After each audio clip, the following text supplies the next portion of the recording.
Sai, paupo na kayo, ha? Thank you so much. Next, we have Sai. Sai, ayun yung camera mo. Maayong gabi sa tanan, sa mga taga Davao, labaw na sa mga taga Digo, sa akong parente din na, si Daddy, akong mama na si Tirang, si Viana, akong lola na si Nanay Virgie, sa mga kabatch na ako dira sa Fashion Design and Merchandising Department sa eskwelahan, sa CSB. Naan ako din sa mga 112, labaw na sa mga, sa mga 113. Ano yung 112? Sa po kasi, batch ID number po namin. Pag 112... Saan ba nagtapos? Graduating student po ako sa De La Salle College of St. Benilde po. Wow, De La Salle, St. Benilde. So, fashion design ang gusto mo? Actually, first choice ko po, history or related sa international studies kasi yung habit ko po, gusto ko mag-work sa humanitarian Yung hobby group. mo. So, Oo. sinong idol mo sa fashion design? Pag sa local, si Jerome Lorico. Jerome? Jerome Lorico po, more in sa menswear. Tapos si Via Valencia, streetwear po. Pag international, Giorgio Armani, Alexander McQueen, tsaka si Yves Saint Laurent. YSL alright. po. Okay.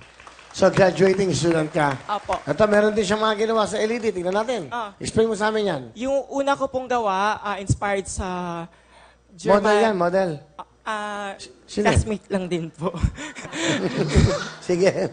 Okay. So, inspired siya sa 40s, sa German military uniform. So, pwede siya maging okay. babae, pwede siya maging lalaki. Kasi androgynous style. Ano bang style mo? Pang babae ba? More lalaki, no? Gusto mo? Gusto ko po anti-classic fashion, but at the same time, androgynous. So, pag androgynous... Androgynous? Ano ibig Opo. sabihin nun? Halong may characteristic ng babae at lalaki po. Okay, next. Ito yung first competition. Gawa mo yan? Opo. Bali, dalawa kaming gumawa. First competition Ganda ko to, po. Ito po, inspiration ko po, HIV and AIDS. Kasi, as what na sinabi ko kanina, I'm a human activist talaga. Gusto ko mag-ano talaga kung ano yung gusto kong i-express. Ikaw ba bumibili ng tela yan? Ikaw? Opo, ako. Saan? Sa Divisoria po. Mura sa Divisoria. Oo, masipag po talaga ako sa Divisoria. Kasi, Lahat to ng fashion designer doon bumibili. Lahat. Dahil mura doon. Sa Opo. Divisoria.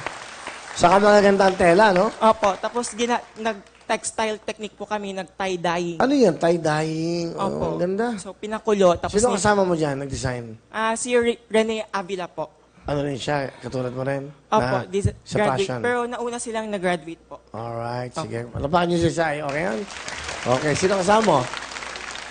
Wala po, Kuya Will. Wala. Okay. Kasi dapat, So, ang nanay nga sa Davao? dapat pupunta ka so may high blood po kasi. Ayun. Batiin mo si nanay mo sa Davao.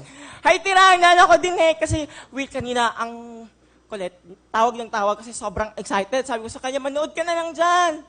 Okay, sige. Hi! Nana ko din Sa akong daddy, Nana Adira, kasi yung daddy ko po, seaman sa OFW. So, hindi po namin masyado kasama pa namin. Kasi Okay. laging mga 1 month to 2 months nandito lang. Tapos Kababayan mo si Kimchi, taga Davao yan. Si Si Kimchi. Hi! Palapakan niyo po si Sai.